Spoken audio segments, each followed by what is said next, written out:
Akhwatu fiddin, muliakan Allah Subhanahu wa taala. Salah satu rukun iman yang wajib diimani adalah al-iman bil malaikah. Beriman dengan malaikat-malaikat Allah. Lah di antara malaikat yang merupakan sayyidul malaikah, pemimpinnya para malaikat, adalah Jibril alaihi salatu wassalam. Sebagaimana di antara manusia ada pemimpin-pemimpin seperti pemimpin muhajirin siapa? Abu Bakar dan Umar. Pemimpin Ansar Sa'ad ibn Ubadah dan Sa'd ibn Rabi. Pemimpin Ahlul Bait Ja'far dan Ali radhiyallahu anhu. Pemimpin para nabi dan rasul Nabi kita Muhammad sallallahu alaihi wasallam. Dan pemimpin para malaikat adalah Jibril alaihi salam. Lah Jibril alaihi salatu wassalam disebutkan 3 kali dalam Al-Quran. Dan salah satu nama Jibril alaihi salatu wassalam adalah Ruhul Amin. Sebagaimana Allah mengatakan dalam surah Asy-Syu'ara, nazala bihi Ruhul Amin. Kenapa Jibril kemudian diberikan laqab atau gelar dengan Ruhul Amin, ruh yang sangat amanah? Ada yang mengatakan bahwa dikatakan Jibril dengan sebutan ruh, dan itu selalu dalam Al-Quran, seperti dalam surah Al-Qadar, tanazzalul malaikatu waruh. Kenapa selalu disebut kalimat ruh, gelar daripada Jibril, sehingga ada istilah Ruhul Kudus? Kata para ulama, summiya atau summiya ruhan li'anna nufusa tahya bihi kama tahya bil arwah. Disebut ruh karena jiwa-jiwa manusia itu akan hidup dengannya, sebagaimana badan ini hidup karena adanya ruh. Karena tugas pertama atau yang paling utama Jibril itu apa? Memberikan kehidupan kepada ruh manusia. Malaikat yang sangat dikenal berapa? 4. Dan itu para pemimpin malaikat. Pertama Jibril, yang kedua Mikail, yang ketiga Israfil, dan yang keempat Malakul Maut. Ini pemimpin-pemimpin malaikat namanya: Jibril, Mikail, Israfil, Malakul Maut. Kalau cerita tentang alam hati, maka Jibrilah malaikatnya yang menguasai alam hati. Jibrilah malaikatnya, karena Jibril itu tugasnya menurunkan wahyu, dan wahyu itu menghidupkan hati-hati setiap manusia. Kalau bercerita tentang alam dunia,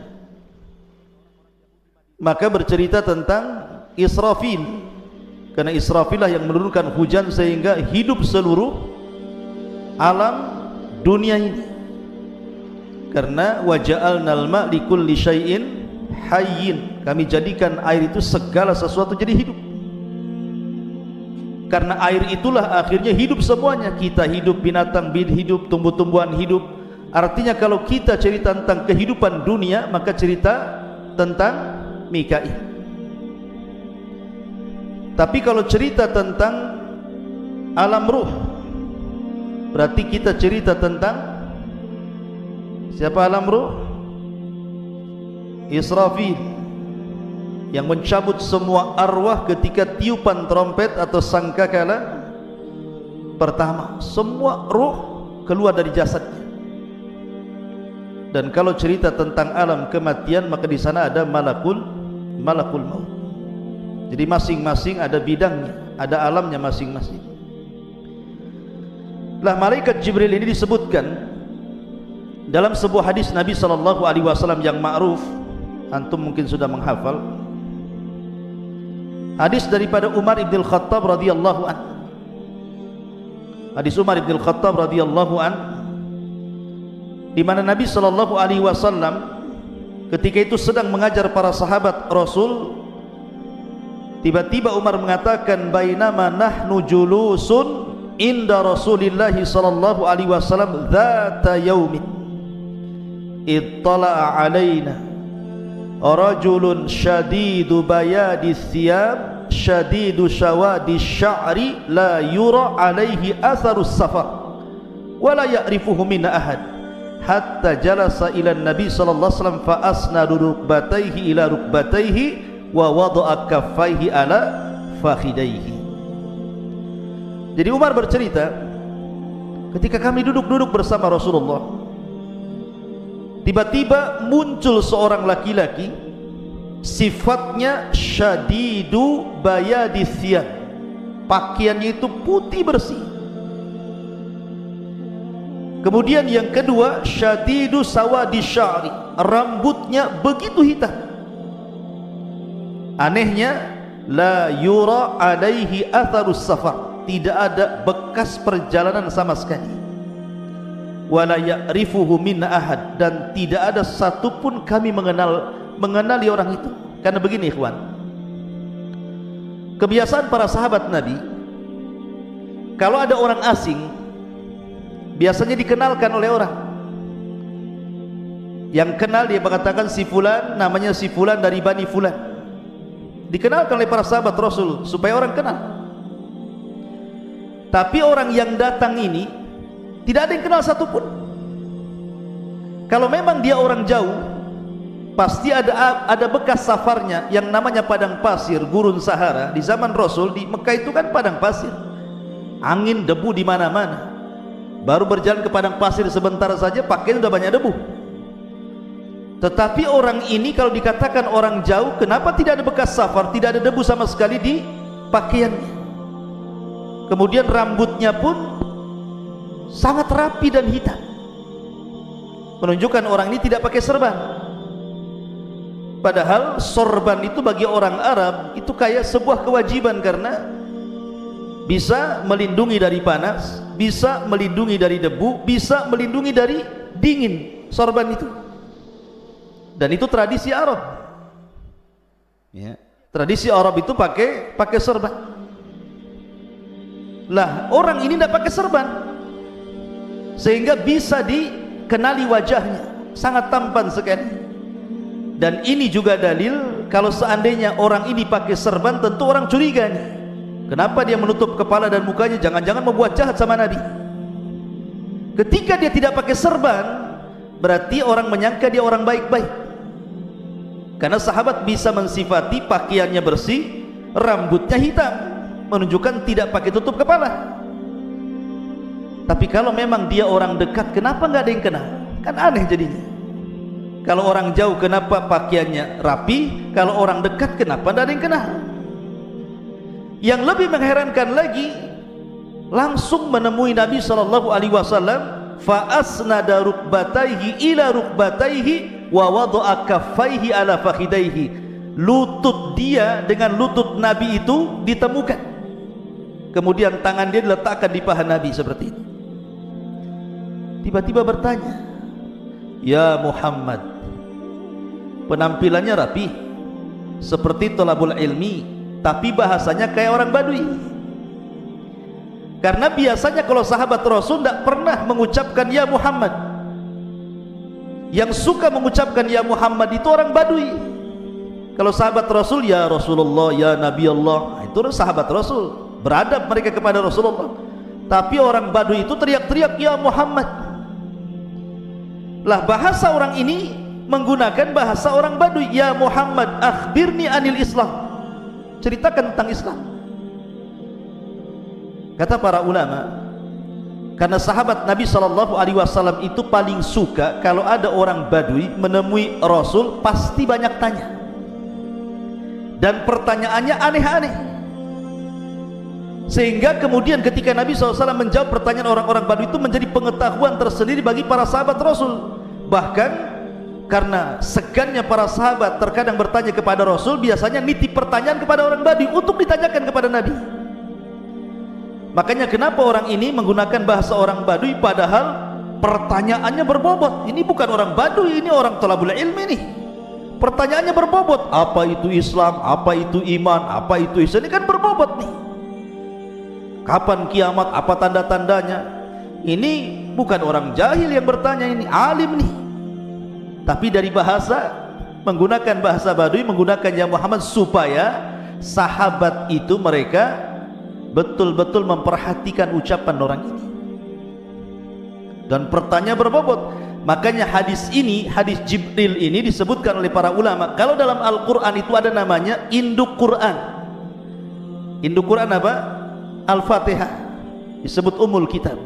Tapi kalau induk hadis, hadis Jibril disebut induk hadis, karena seluruh ajaran Islam terangkum dalam hadis Jibril. Makanya di ujung hadis Rasul mengatakan, tahukah kalian siapa yang bertanya kepadaku tadi? Sahabat mengatakan, saya tidak tahu, Allah wa Rasulullah alam. Kata Nabi SAW, huwa Jibril atakum yu'allimukum amra dinikum. Tadi Jibril itu yang datang kepada kalian, sengaja mengajarkan kepada kalian tentang urusan agama kalian. Jadi Jibril itu datang terkadang bukan hanya membawa risalah, tetapi juga taudihur risalah. Jadi dia datang membawa risalah kepada Rasul. Yang kedua, tugas dia taudihur risalah, menjelaskan risalah itu. Bukan hanya taudihur risalah, ada lagi namanya muraja'atur risalah. Karena setiap Ramadan datang murajaah bersama Rasul. Bahkan di Ramadan terakhir sebelum wafatnya Rasul, Jibril 2 kali datang menemui Nabi sallallahu alaihi wasallam. Ma'asyiral muslimin yang dimuliakan Allah Subhanahu wa taala. Di antara sifat-sifat Jibril itu, yang pertama al-ilm. Jibril itu memiliki pengetahuan yang luar biasa.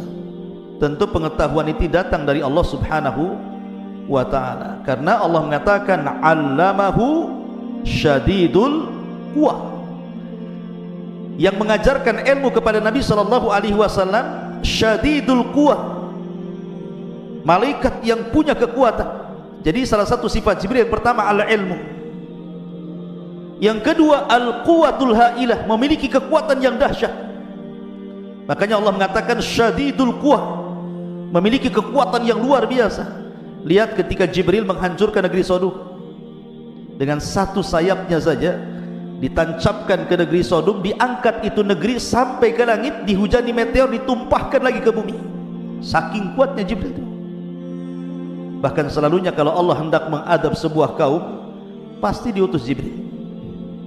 Lihat ketika kita bicara tentang kaum Tsamud, siapa yang diutus? Jibril. Fa'akhadatku sayhatun fa'asbahu fi darihim jathimin. Fa'asbaha fi darihim jasimin. Maka Jibril kemudian berteriak 1 kali teriakan, tiba-tiba seluruh manusia di rumah-rumah mereka tinggal jasad tanpa ruh, jadi bangkai. 1 tiupan semua orang mati. Jadi Jibril itu punya kekuatan luar biasa ya kawan.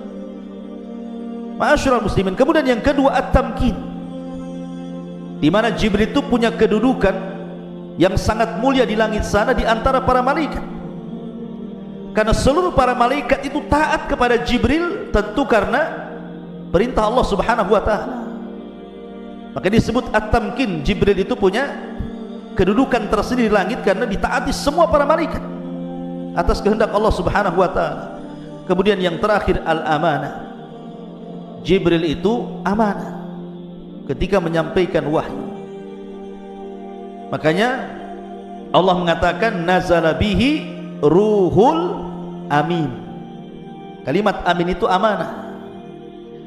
Apa sih maknanya amanah itu? Maksudnya begini, Jibril itu kan tugasnya ngasih wahyu dari Allah Subhanahu wa taala, disampaikan kepada para nabi dan rasul, yang terakhir kepada Nabi sallallahu alaihi wasallam. Ini kalau Jibril tidak amanah, dia bisa korupsi ayat. Bisa dikorupsi sendiri tuh ayat itu kan, ditambah dikurang sesuai dengan Jibril. Makanya Jibril itu orangnya amanah. Yang kedua, makna amanah itu karena tidak ada satupun setan yang bisa menambah dan mengurang wahyu yang disampaikan Jibril dari Allah kepada Nabi sallallahu alaihi wasallam. Kan dahulu di zaman jahiliyah, jin itu naik ke langit. Di langit pertama itu jin punya pos-pos. Pos itu digunakan untuk mencuri dengar wahyu yang diturunkan Allah kepada para malaikat. Tetapi setelah diutusnya Nabi sallallahu alaihi wasallam dan Jibril turun menyampaikan wahyu, tidak ada satupun syaitan yang mampu naik ke langit. Kenapa? Mereka tidak berani dengan Jibril. Selain amanah, dia punya kekuatan masalahnya. Sehingga kemudian iblis merasa heran, kenapa anak buahnya tidak bisa naik ke langit? Maka diutuslah pasukan-pasukan untuk mencari kabar ada apa.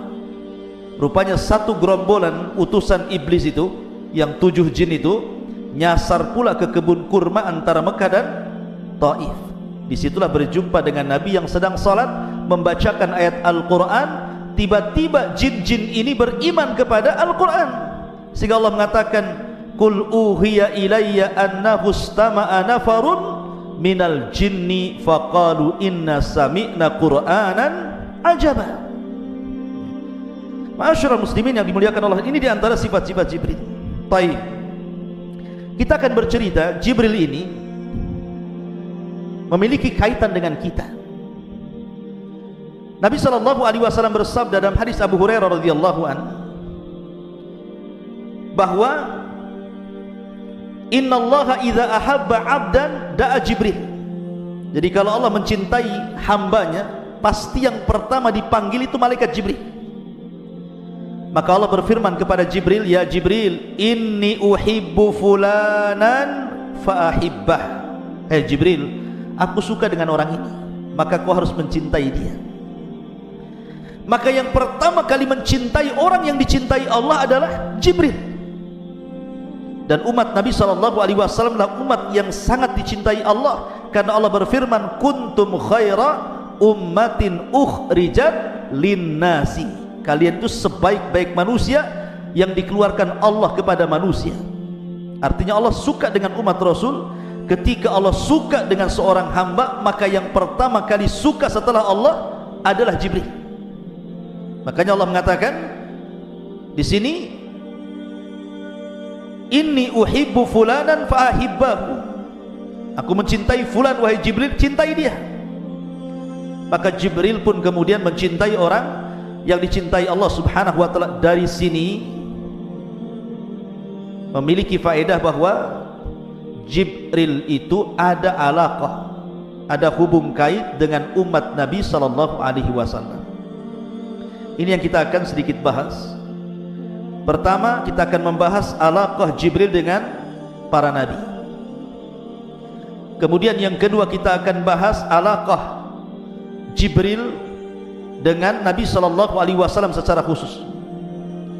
Kemudian yang ketiga, alaqah Jibril, hubung kait Jibril bersama para sahabat Nabi sallallahu alaihi wasallam. Dan yang terakhir, hubung kait Jibril dengan umat Nabi sallallahu alaihi wasallam. 3 pembahasan atau 4 pembahasan yang kita akan bahas. Mohon sabar. Pertama, hubung kait Jibril dengan para nabi dan umat-umat terdahulu. Kita tahu bahwa setiap para nabi dan rasul ketika mendapatkan wahyu, wahyu itu turun melalui Jibril. Dan itu disyaratkan dalam sebuah hadis Nabi sallallahu alaihi wasallam ketika Rasul pertama mendapatkan wahyu, kemudian Nabi ketakutan sehingga mengatakan kepada Khadijah, zammiluni zammiluni dathiruni, selimuti aku Khadijah, selimuti aku Khadijah. Maka Khadijah pun kemudian menyelimuti Rasul sampai Rasul tenang, dihibur Khadijah. Setelah itu Khadijah membawa Rasul kepada siapa? Kepada Waraqah ibn Naufal, orang yang paham dengan ajaran Yahudi. Maka Waraqah ibn Naufal ketika mendengar cerita bahwa Rasul menjumpai makhluk yang memiliki 600 sayap, yang satu sayap terbentang antara ufuk, artinya sayapnya itu menjangkau barat, timur, selatan dan barat.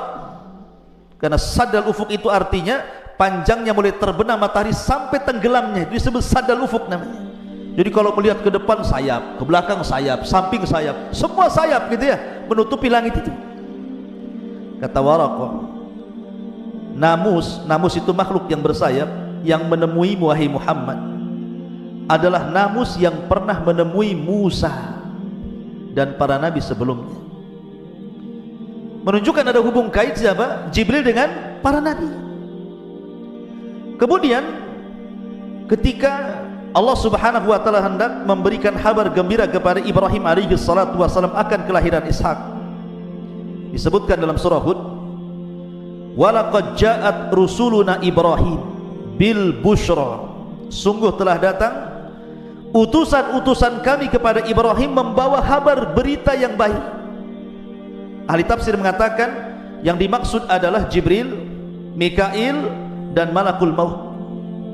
Tiga malaikat ini datang menemui Ibrahim dalam bentuk manusia, datang kepada Ibrahim memberikan kabar gembira. Qalu, mereka mengatakan salaman.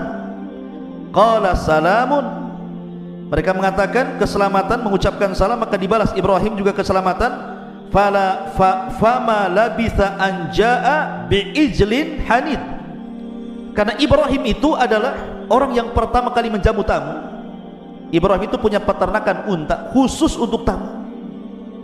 Saking karamnya, kaya Ibrahim itu, dan dia karam, dermawan. Dia punya peternakan unta bukan untuk dijual. Jadi unta itu diternak hanya untuk menghormati tamu. Kalau ada tamu satu, disembelih satu kurma, satu unta. Nanti lagi ada tamu, sembelih lagi satu unta. Kan enak antum kalau bertamu kayak orang kayak begini. Bertamu yuk ke Abu Merah, dia banyak kambingnya. Jadi enak. Ibrahim itu mengajarkan apa? Ikram dhaif. Makanya Nabi SAW kemudian mengatakan, man kana yu'minu billahi wal yaumil akhir falyukrim dhaifahu. Siapa yang beriman kepada Allah dan hari akhir, hormati tamunya. Lah setelah kemudian Ibrahim bersegera menyembelih seekor unta, memasaknya, setelah matang, sudah enak, siap santap, siap makan, dihidangkan kepada tamu-tamunya ini. Ibrahim tidak tahu kalau itu malaikat. Malaikat gak makan, gak minum, gak berak, gak macam-macam gitu ya. Kata Ibrahim, silahkan makan. Tidak dipandang makanan itu, mata mereka justru memandang wajah Ibrahim. Suruh minum, tidak dipandang minuman itu, justru pandangan mereka memandang kepada wajah Ibrahim. Ibrahim sudah tua, ketakutan, ini jangan-jangan orang jahat, suruh makan malah ditatap pula saya, katanya. Jadi Allah Subhanahu wa taala mengatakan, falamma ra'a aydiyahum la tasilu ilaihim nakirahum wa aujasa minhun khifah. Ketika tangan-tangan orang-orang itu tidak mau menyentuh makanan sama sekali, mulai Ibrahim ketakutan nih, ini jangan-jangan orang jahat nih, ya. Kemudian mereka pun mengatakan, la takhaf, jangan takut wahai Ibrahim, inna arsalna ila qaumi lutin, kami diutus oleh Allah untuk menghancurkan kaum Lut. Kemudian wa mra'atuhu qa'imatan fadhahikat fabasyarnaha bi Ishaq wa min wara'i Ishaq Ya'qub, dan juga menghabar gembirakan kepada Ibrahim akan kelahiran Ishak dan juga anak Ishak Ya'qub. Tiba-tiba perempuan Ibrahim, istrinya Ibrahim, Sarah ini bangkit kemudian tertawa senang. Sudah lama tidak punya anak, tiba-tiba datang utusan Allah menghabarkan akan kelahiran Ishak dan juga cucunya Ya'qub. Ma'asyiral muslimin, dari sini ada hubung kait antara Ibrahim dengan para nabi. Kemudian juga kisah ketika Maryam keluar buang hajat, fatakhadat min dunihim hijaban, maka Maryam pun berusaha menjauhi manusia karena ingin melakukan buang hajat. Kemudian fa arsalna ilaiha ruhana, Allah mengutus kepada Maryam itu ruh kami, maksudnya Jibril, fatamassala laha basharan sawiya, maka Jibril pun membentuk laki-laki yang sangat tampan, kemudian menghadang Maryam. Maryam ini wanita yang menjaga kehormatan, tidak mungkin tergoda oleh laki-laki siapapun. apalagi yang bukan mahram. Lain dengan wanita hari ini, baru kenal di Facebook saja sudah janjian gitu. Hei sayang gitu. Baru gitu saja udah kelepek-kelepek. Ya. Kenapa? Karena wanita-wanita sekarang ini pemain sinetron semuanya. Wanita-wanita jalanan, wanita-wanita gak jelas. Makanya digoda sedikit saja mudah ditipu gitu. Maryam ini wanita afifah, menjaga kehormatannya, sehingga dia mengatakan qalat inni a'udzu birrahman in kunta taqiyya. Aku berlindung kepada Ar-Rahman, Allah Azza wa Jalla, darimu jika engkau orang bertakwa. Menunjukkan bahwa Jibril yang datang kepada Maryam dalam bentuk yang sangat baik dan tampan, tidak kelihatan orang jahat. Sebab kalau Jibril itu datang kepada Maryam dalam bentuk orang jelek, orang jahat, pasti Maryam tidak akan mengatakan in kunta taqiyya. Pasti Maryam mengatakan a'udzu billahirrahman minka in kunta syaitan, kan itu. Pasti dibilang setan kan itu. Ketika taqiyya itu menunjukkan bahwa malaikat Jibril dalam bentuk yang sangat tampan, indah dan sopan. Maka barulah kemudian orang tampan jelmaan Jibril baru ngaku dan mengatakan qala innama ana rasulu rabbik li ahabalaki ghulaman zakiya. Jangan takut wahai Maryam, aku Jibril diutus oleh Allah untuk menghabarkan bahwa engkau akan mendapatkan anak yang sangat suci, Isa bin Maryam. Di sini juga ada hubung kait Jibril dengan Maryam, Jibril dengan Ibrahim, Jibril dengan Lut tadi ya, dan begitu seterusnya. Ini yang pertama, bahwa Jibril ada hubung kait dengan para nabi dan juga orang-orang saleh di zaman sebelum Nabi sallallahu alaihi wasallam. Kemudian yang kedua, hubung kait Jibril dengan Nabi sallallahu alaihi wasallam. Ma'asyiral muslimin yang dimuliakan Allah Azza wa Jalla, Jibril itu senantiasa membimbing Rasul. Terkadang Nabi sallallahu alaihi wasallam ditanya tentang sesuatu tidak bisa jawab, maka dia menanti-nanti Jibril tentang jawabannya. Seperti umpamanya orang-orang musyrik datang ke Madinah menemui ahli kitab, kemudian mengatakan di Mekah itu ada orang ngaku nabi loh, gimana cara menghadapinya? Kata orang-orang Yahudi Madinah, sini saya kasih soalan kamu, tanya kepada orang yang ngaku nabi di Mekah itu. Kalau dia sanggup menjawab, memang dia nabi. Kalau dia tidak sanggup menjawab, dustakan kenabiannya. Kata orang-orang musyrik, apa pertanyaannya? Satu, tanyakan tentang seorang laki-laki yang keliling dunia selama 500 tahun berdakwah kepada tauhid, bagaimana kabarnya? Yang kedua, tentang anak-anak muda yang terjerembab dalam gua yang sangat menakjubkan kisahnya, bagaimana ceritanya? Kemudian yang ketiga, tanya tentang ruh, apa itu ruh? Oh, orang-orang musyrik senang. Oh, ini bisa jadi bahan olok-olokan kepada Rasul, karena yakin tak mungkin dia dapat jawaban, dan mereka sudah dapat kunci jawabannya. Sesampainya di Mekah, orang-orang Quraisy mengatakan, ya Muhammad, saya ingin bertanya kepadamu 3 soalan. Kalau kau bisa menjawab, kau seorang nabi, kami beriman.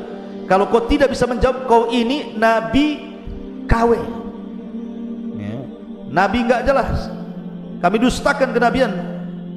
Kata Nabi SAW, baik saya akan jawab, baik saya akan jawab godan besok. Rasul lupa mengucapkan insya Allah.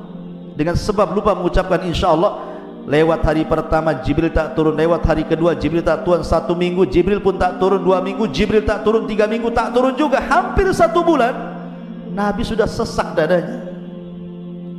Sebab kalau tidak ada jawaban, pasti mereka akan mendustakan dia. Dan itu menunjukkan bahwa Rasul tidak pandai-pandai menjawab. Memang dia tidak punya pengetahuan tentang soalan itu. Dia tetap menunggu Jibril turun. Akhirnya Jibril turun setelah 1 bulan, kemudian menurunkan surah Al-Kahfi, menjelaskan tentang adapun soalan yang pertama, dialah Raja Dzulqarnain. Dijelaskan dalam surah Al-Kahfi sejarah Dzulqarnain. Adapun tentang anak-anak muda yang terjerembab dalam gua, itulah Ashabul Kahfi. Adapun ruh, katakan ya Muhammad, yas'alunaka anil ruh qulir ruhu min amri rabbi. Jadi Jibril datang kepada Rasul dalam rangka apa? Membimbing Rasulullah. Makanya kenapa ketika Nabi SAW masih kecil, disusui siapa? Halimah Sa'diyah di Bani Sa'diyah, kan gitu ya. Nah, Nabi ini masih kecil, tiba-tiba Jibril datang dengan 2 malaikat. Ditangkapnya Rasul kecil ini, tiba-tiba dibelah dadanya, kemudian diambil jantungnya, kemudian dicuci dari air zam-zam di bejana emas, kemudian dimasukkan lagi, kemudian dijahit lagi, ada bekas jahitannya.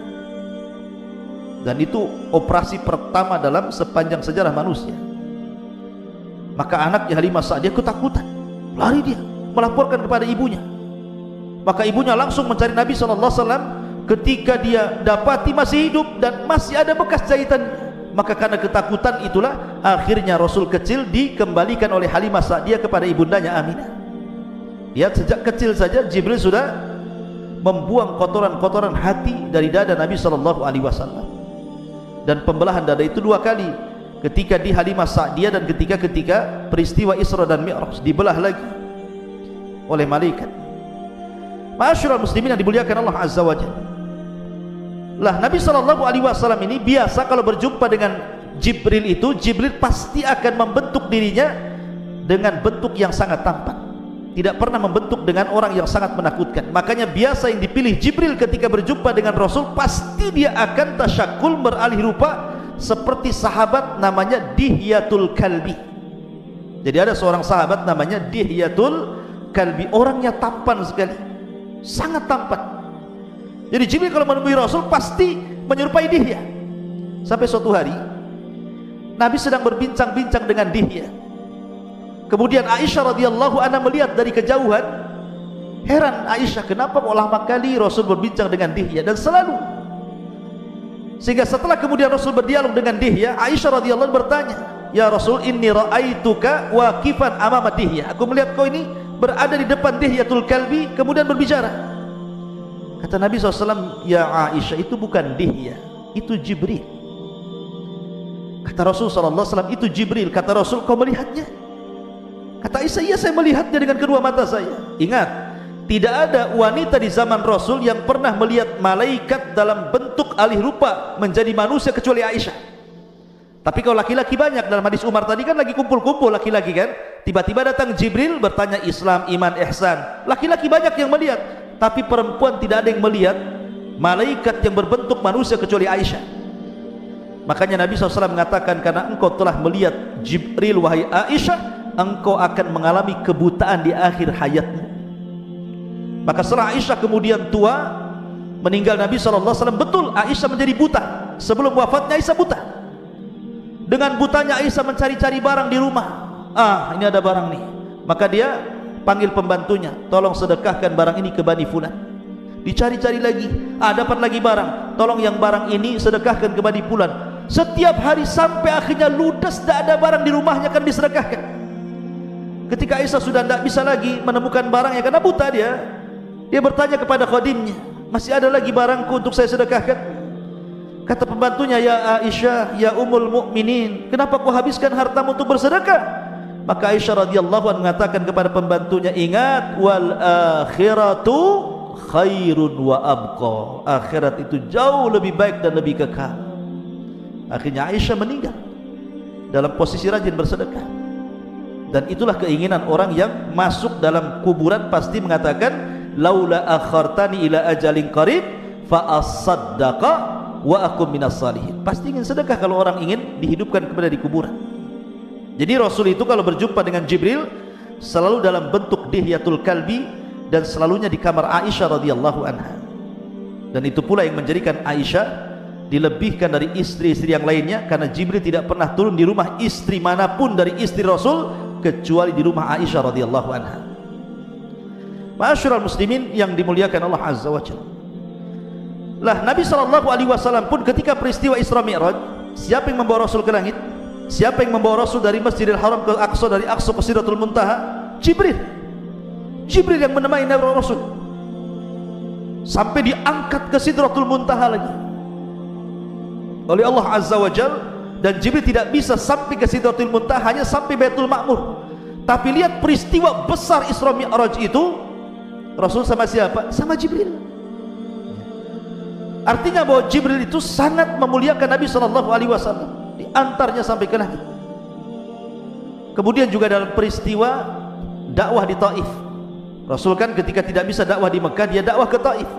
Orang Taif kurang ajarnya kurang lebih dengan orang-orang orang-orang Quraisy Mekah gitu ya. Dilempari Rasul sampai Rasul lari 1 mil meninggalkan daerah Taif sampai masuk ke kebunnya di antara perbatasan Mekah dan Taif. Disitulah Jibril datang dengan 2 malaikat penjaga bukit Taif. Kata Jibril, ya Muhammad, perintahkan 2 malaikat ini. Dia penjaga bukit Taif. Kalau kau perintahkan bukit Taif dilempar kepada penduduk Taif, dia siap melaksanakan. Kalau antum di posisi Nabi SAW, pasti antum mengatakan lempar saja, kurang ajar orang itu ya kan? Tetapi Nabi SAW itu penyabar, ulul azmi. Makanya Rasul mengatakan, Allahumma hdi biqaumin fa innahum la ya'lamun. Tidak ya Rabb, tidak ya Jibril, jangan kau lempar bukit-bukit itu kepada mereka. Mereka melakukan sesuatu kepadaku karena mereka tidak tahu aku ini seorang nabi. Lihat, Jibril alaihissalam membawa 2 malaikat loh ya, penjaga bukit, siap untuk ditimpakan kepada penduduk Taif. Bahkan ketika Nabi SAW disihir oleh Labid bin Asam selama 6 bulan, bayangkan pengaruh sihir itu sampai 6 bulan. Akhirnya Jibril turun dengan 2 malaikat, kemudian meruqyah Nabi SAW. Dari sinilah turun surat Qul a'udzu birabbil falaq dan Qul a'udzu birabbin nas. Jibril yang meruqyah Rasul. Artinya bahwa Nabi SAW diobati oleh Jibril, saking sayangnya Jibril kepada Nabi SAW.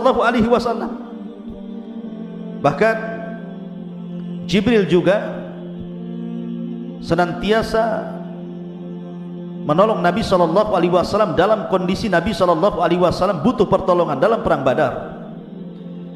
Rasul dan pasukannya tidak pernah perang, nggak punya pengalaman perang, bahkan nggak pernah berperang. Bahkan pasukannya juga sedikit, sementara pasukan musuh banyak, 314 melawan 1000 dengan peralatan yang tidak lengkap. Tentu manusiawi Nabi SAW takut kalah. Tapi malam itu Nabi beristighatsah kepada Allah. Akhirnya kemudian Allah kabulkan istighatsahnya Rasul. Dikirimnya pertama kali oleh Allah 1000 malaikat dipimpin Jibril, sampai Rasul mengatakan, absyir ya Abu Bakrin, absyir ya Abu Bakar, berbahagialah wahai Abu Bakar, kita akan menang katanya. Keesokan harinya terjadi perang Badar, bukan 1000 lagi yang turun, khamsati alafin minal malaikati munzilin. 5000 malaikat turun dipimpin Jibril, dan Jibril menunggang kuda namanya Haizum. Kudanya Jibril itu namanya Haizum. Makanya Jibril mengatakan kaidum Haizum sambil menunggang kuda itu.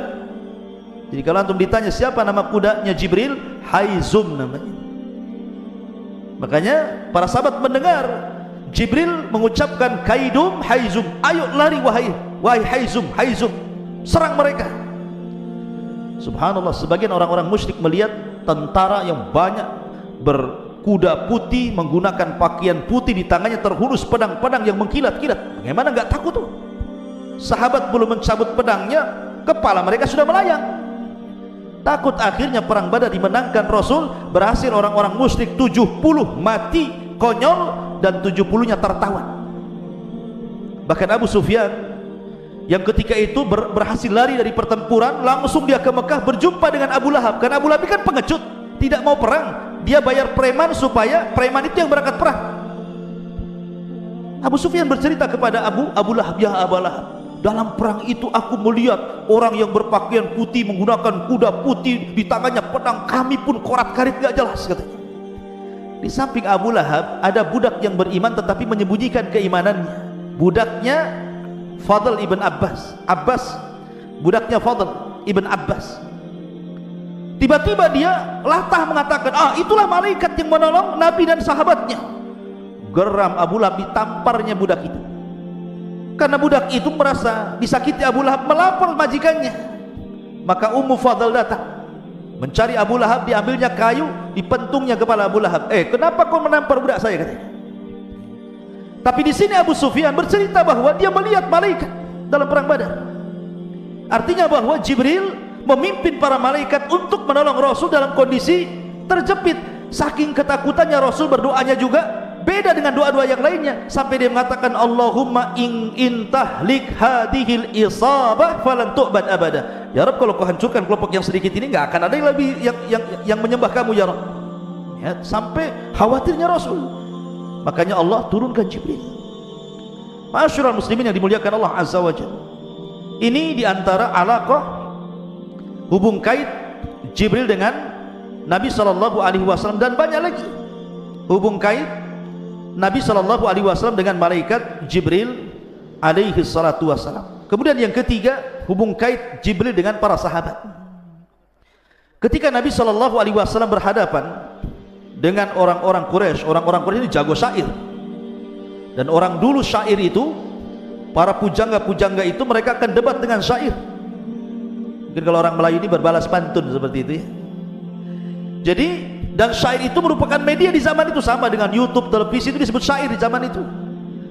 Dan hebat luar biasa syair-syairnya orang-orang Arab kafir itu. Maka Nabi SAW punya tukang syair namanya Hassan ibn Thabit. Itulah tukang syairnya Rasul, Hassan ibn Thabit. Apa kata Rasul? Ya Hassan, uhzum fa inna ma'aka Jibril. Ya Hassan, uhzum fa in la takhaf fa inna ma'aka Jibril. Serang dengan syairmu hai Hassan, maka Jibril akan membantumu untuk mengalahkan syair mereka. Akhirnya Hassan tiba-tiba lancar syairnya karena ada Jibril di situ. Itu ada alaqah antara Jibril dengan para sahabat Nabi sallallahu alaihi wasallam. Termasuk juga ada alaqah, ada hubung kait antara Jibril dengan umat Nabi sallallahu alaihi wasallam sampai hari ini, bahkan sampai kiamat dibangkitkan. Walaupun Jibril bertugas menurunkan wahyu, bukan berarti dengan wafatnya Rasul Jibril tidak pernah turun ke bumi, tidak. Bahkan setiap tahun Jibril turun ke bumi. Kapan?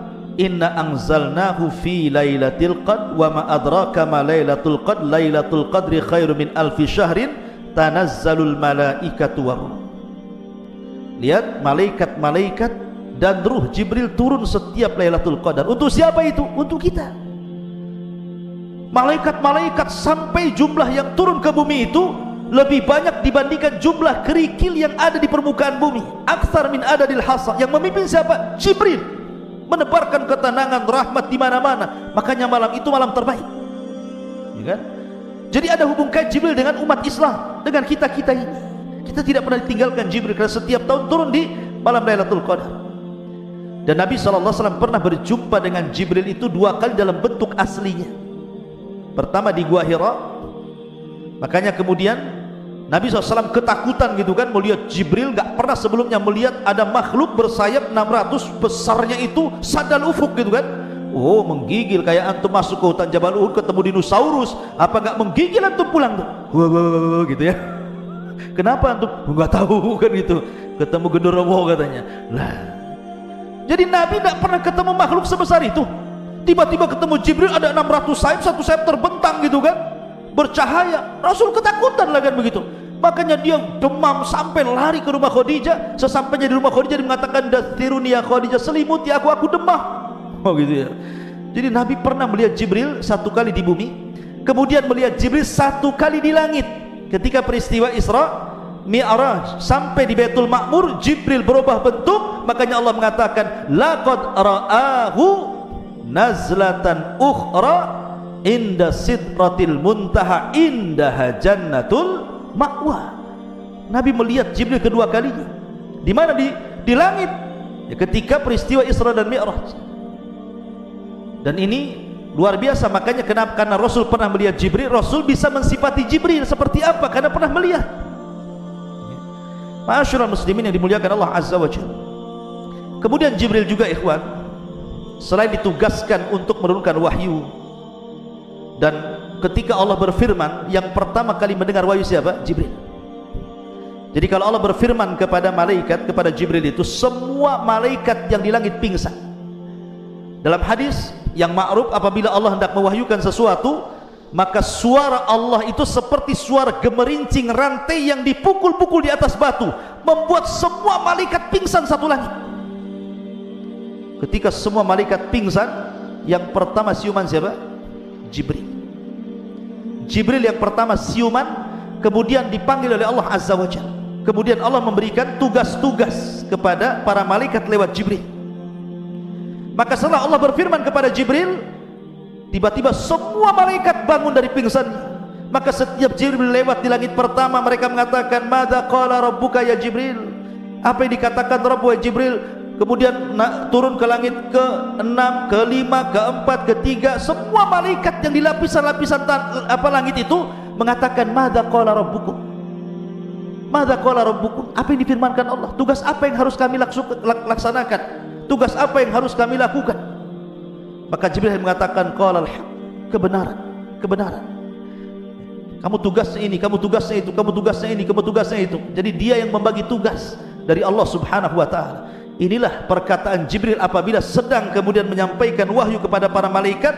Nah, ini jin-jin ini yang berada di langit pertama, di tempat maqaidus sam'i, pos-pos pencuri dengar itu, kalau dia mendengar satu kalimat dari Jibril yang disampaikan kepada para malaikat di lapisan langit-langit itu, langsung diambil, kemudian disampaikan ke jin yang di bawahnya, jin yang di bawahnya, jin yang di bawahnya. Karena jin kalau naik ke maqaidus sam itu seperti orang panjat pinang. Jadi begini, sampai ke langit. Jadi yang dari sana kalau dapat kalimat disampaikan ke jin yang di bawahnya, ke bawahnya, ke bawahnya, ke bawahnya, ke bawahnya, sampai ke yang di bumi. Yang di bumi ini sudah banyak macam-macam dustanya. Jadi kalau satu kalimat, kemudian jin yang berantai sampai ke langit itu 1000, maka yang benar 1, yang dusta 999 kalimat. Bayangkan coba. Jadi kalau seandainya ini jinnya 1000 jin, berarti yang benar itu satu kalimat, yang 999 kalimat itu dusta. Lah, dari sini jin yang di bumi mulai berbisnis dengan dukun. Akhirnya habar itu dibeli sama dukun, kemudian dukun dijual ke pasien. Maka di sini namanya silsilah dusta, ikhwan. Bagaimana mungkin dari 1000 kalimat satu yang benar 999 dusta? Makanya dukun itu pendusta, dia hanya menjual kabar dusta. Jadi dukun itu dikibuli jin, sementara orang yang datang ke dukun dikibuli dukun. Makanya silsilah kibul mengibul namanya. Paham antum? Itu silsilah kibul namanya. Kenapa kemudian percaya pula sama dukun? Ya, masyarul muslimin. Jadi tugasnya itu seperti itu Jibril. Tapi ada tugas lain. Contohnya umpamanya, kalau ada orang yang akan dilahirkan, diciptakan Allah, orang ini orang mulia, maka yang meniupkan ruh bukan malaikat ruh. Bukan seperti hadis Nabi SAW dari yang antum baca dalam kitab Arba'in Nawawi. Ada hadis tentang penciptaan manusia, 40 hari segumpal mani, 40 hari segumpal darah, 40 hari segumpal daging, 4 bulan, kemudian ditiupkan roh oleh malaikat, roh dicatat rizkinya, dicatat amalnya, dicatat macam-macamnya gitu ya. Itu ada tugas sendiri malaikat yang memasukkan roh. Tapi kalau yang dilahirkan ini orang mulia, itu Jibril yang turun tangan. Contohnya tadi ketika Maryam hendak diberikan, dianugerahi Isa, yang memasukkan ruh kepada Isa bukan malaikat yang suka memasukkan ruh, tidak. Jibril turun langsung membawa ruhnya Isa, ditiupkan di jaibnya, kemudian masuk ke rahimnya, jadilah janin Isa. Jibril. Dan Jibril itu yang menghabar gembirakan kepada siapapun yang akan punya anak mulia, seperti menghabar gembirakan kepada Ibrahim akan kelahiran Ishak, gitu kan. Kemudian menghabar gembirakan kepada siapa lagi? Zakaria akan kelahiran Yahya, gitu ya. Jadi tugasnya Jibril itu ada tugas lain, memasukkan ruh orang-orang mulia, menghabar gembirakan akan kelahiran orang-orang mulia. Itu juga bagian daripada tugas Jibril. Karena ini orang mulia tidak sembarang diutus, Jibril langsung gitu ya yang diutus. Masyarul muslimin yang dimuliakan Allah, ini kita cerita Jibril di dunia. Bagaimana Jibril yaumul qiyamah, di akhirat? Bagaimana kisahnya? Masyarul muslimin, kemarin kita ketika menjelaskan tentang masalah sangkakala, ketika Allah Subhanahu wa taala berfirman, wa nufikha fis suri fasa'iqa man fis samawati wa man fil ardi illa man sya'allah. Ketika tiupan Israfil itu ditiupkan, maka semua makhluk yang di langit dan di bumi semua mati, kecuali yang dikecualikan Allah. Jibril, Mikail, Israfil, malakul maut tidak mati karena tiupan Israfil. Sehingga malaikat maut dipanggil oleh Allah, man baki, siapa lagi yang tersisa wahai malakul maut? Kata malaikat maut, Jibril, Mikail dan Israfil. Kata Allah, cabut nyawa mereka. Maka satu-satu dicabut. Allah mengatakan waman baki, siapa lagi yang tersisa? Kata malakul maut, ana abdukal fakir, saya hambamu yang fakir yang tersisa ya Rabb. Maka Allah mengatakan matilah kamu. Akhirnya dia pun mati dan tidak ada yang hidup lagi. Itulah Jibril, dia tidak mati karena tiupan, karena Jibril punya kekuatan. Malaikat itu punya kekuatan. Bahkan ada satu malaikat yang bisa mengalahkan semua jin, semua malaikat, dan semua manusia. Malaikat apa? Malaikat maut. Tidak bisa dikalahkan. Dia mencabut nyawa orang semua, mencabut nyawa jin-jin, mencabut nyawa malaikat. Dia juga malaikat maut itu ya. Karena dia yang ditugaskan Allah untuk alam arwah, alam kematian. Wallahu a'lam ikhwatu fiddin, muliakan Allah azza wajalla. Banyak kisah-kisah Jibril dan nanti kita akan rangkum pada pertemuan berikutnya tentang alamul malaikah, bagaimana alam malaikat secara keseluruhan. Ini kan kita bicara Jibril saja. Bagaimana alam malaikat secara keseluruhan dan bagaimana kisahnya, insyaallah kita akan kaji di lain kesempatan. Subhanallah bihamdika, asyhadu an la ilaha illa anta, astaghfiruka wa atubu ilaik. Allahu ta'ala alam. Assalamualaikum warahmatullahi wabarakatuh.